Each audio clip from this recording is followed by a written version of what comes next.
Greetings and welcome to room 303 and Senior B, English. We are with you now on page 981 and Robert Browning's little dramatic monologue, Life in a Love. Now, we've already done My Last Mistress, My Last Duchess, so that you have some sense already of how Browning plays the game of the dramatic monologue. I used to love her, but I had to kill her. This grew, I gave commands. There she stops, as if alive. You know, that whole thing, will you rise? Here in a bit, we're going to do the even maybe more controversial dramatic monologue, Porphyra's Lover, which some of my seniors say is the most disturbing thing they've ever read. That really is, I used to love her, but I had to kill her. In between, we've got another now short dramatic monologue called Life in a Love. Now, let's go ahead and put it in our notes at 2B really quickly. This is another dramatic monologue, and you'll be reminded that we asked two questions about a dramatic monologue. One, who is the speaker of the poem? So when we just finished My Last Duchess, for example, we asked this question. Two, who is the speaker speaking to, or what is the dramatic context that's going on? For example, in My Last Duchess, just to remind, you got this duke who's speaking about his last wife, and he is speaking to what we would call a lawyer, kind of like an agent, who is doing what? Well, he's about to set up the meeting of this guy's new wife. This guy, this duke, wanting to send a message that there's certain things she better do, namely not smile at anybody else, or she may end up jacked just like the last duchess, you see. Well, in this poem, we're going to resurrect this question about attitudes regarding reluctant woman. Okay? So if a guy likes a girl and he wants to try to convince her that she should like him back, when should he stop showing interest? Let's go ahead now. Look at this poem. It's called Life in Love. And let's get a sense of it. All right? And we'll come back to work the multiple levels. All right? Here we go.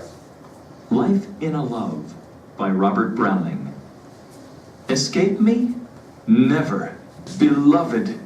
While I am I and you are you, so long as the world contains us both, me the loving and you the loath, while the one eludes, must the other pursue. My life is a fault at last, I fear. It seems too much like a fate indeed. Though I do my best, I shall scarce succeed. But what if I fail of my purpose here? It is but to keep the nerves at strain, to dry one's eyes and laugh at a fall, and baffled, get up and begin again. So the chase takes up one's life, that's all. While look but once from your farthest bound at me so deep in the dust and dark, no sooner the old hope goes to ground than a new one, straight to the self-same mark, I shape me, ever removed. Now, this is an interesting little poem, and it resurrects a lot of questions about how far should a guy go to get the thing he wants, if the thing he wants is A, a girl, and then B, maybe we would say a reluctant girl, one who hasn't shown a tremendous amount of interest. This has always been, of course, the question of, can a guy do too much texting, for example, or too much calling, or too much talking to a girl who's a little bit reluctant? Will she see him as kind of like maybe, intruding in her affairs? Maybe she's a little, she's a little kind of freaked out by him. He's a stalker, and there are different words for it. Let's work level one just to make sure that we've got the primary message here of what's being spoken here. Escape me, opening lines. Never, dash, beloved, exclamation point. In other words, let's just say it out loud at level one. This is a speaker who speaks to his girl, you will never get rid of me. While I am I and you are you, as so long as the world contains us both, me the loving and you the loath. In other words, not that interested. Loath means not interested, right? Notice he says it, while the one eludes, must the other pursue. Notice the word must. In other words, he says, I don't have a choice. You're not returning my texts. but I can't stop texting. You're not returning my calls, but I can't stop calling. Okay? My life is a fault at last, I fear. It seems too much like a fate indeed. In other words, it's like fate has brought us together. Though I do my best, I shall scarce succeed. He knows he's probably going to fail. But what if I fail of my purpose here? It is but to keep the nerves at strain, to dry one's eyes and laugh at a fall, and baffled, get up and begin again. In other words, what's he say? No matter what happens, no matter how many times I'm rejected, I'm going to keep going. Get up and begin again. And so, the chase takes up one's life. That's all. Now, we can jump to 3a really quickly and point out, we have a rich history of this in our literary tradition. Think about the Greek epic poem, the Odyssey. For 20 years, 10 years after the fall of Troy, Odysseus' one goal is to get back to his girl Penelope, right?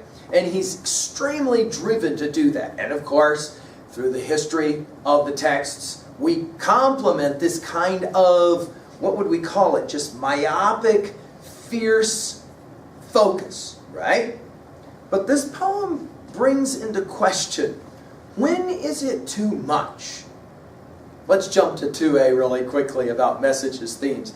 There's usually two ways this poem is interpreted, okay, at level 2. 1, let's applaud a guy who just keeps at it. He knows that this girl is going to be the right one for him. He will not take no for an answer. He's like, just give me one more chance. It's that famous line from Dumb and Dumber when the girl says to him, if you were the last guy or whatever on earth. And so he says back to her, you're telling me I've got a chance. In other words, he cannot interpret any rejection as ultimate rejection. Notice here, baffled, get up and begin again when you fall. There's one interpretation that says, hey, you really got to high-five a guy like this. He knows how to keep going and keep at it. He's very much into this girl, and he knows that with enough effort, he will be able to convince her, okay, fine, I'll go out with you. There's a second reading of this poem, and you can pretty much predict where this one is coming from. Dude, you have to know when it's done. You have to know when to pull the plug. You have to know when to kill her number in your phone and stop stinking texting. It's done. It's over. She's told you no. Her friends have told you. Leave her alone. You got to know when to draw the line. So this poem often is interpreted as, this is the problem. The opening lines are right there. Escape me? Never. Beloved. Well, the girl obviously has the right to say, no, I'm pretty sure that we aren't going to be together, and I'm pretty sure you need to leave me alone.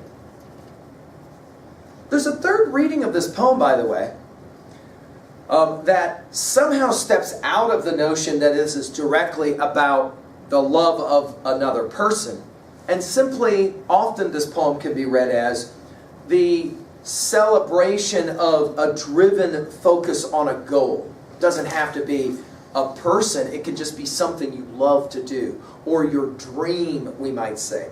And notice how the poem can be read in many ways that way. When, for example, you're trying to accomplish your goal, whatever that goal is, if you fall down, if you don't succeed, you baffled, get up and begin again. And there's been readers of this poem who have said, from that perspective, I really do applaud an attitude that says, no matter what happens, I'm going to keep going, I'm going to keep trying.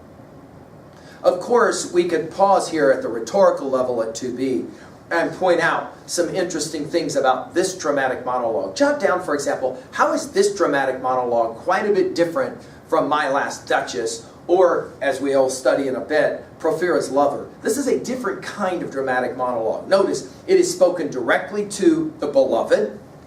Notice the use of the dash in the second line and then the exclamation mark in the third line, which tells you he is serious. While I am I, and you are you, so long the world contains us both, me the loving, and you the loath. Whoa, in other words, he says it, I must continue to pursue you. I do not have a choice. Of course, noticeably absent, let's put it in our notes at 2b, we do not have, as these dramatic monologues are monologues, we do not have a response.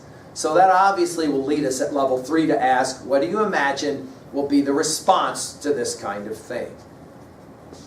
Let's jump to level 3 and how we relate this title to other texts. Okay, so you obviously have lots and lots of texts in mind. We can obviously begin to ask, in our senior literature study, do we have any other kinds of titles? For example, you'll maybe remember that whole "Come Live With Me and Be My Love," and then the nymph's response by Sir Walter Raleigh, where she basically shoots him down and says, absolutely no way. What is for you the classic text of a guy pursuing the girl and the girl saying, leave me alone, but ironically at the end she changes her mind?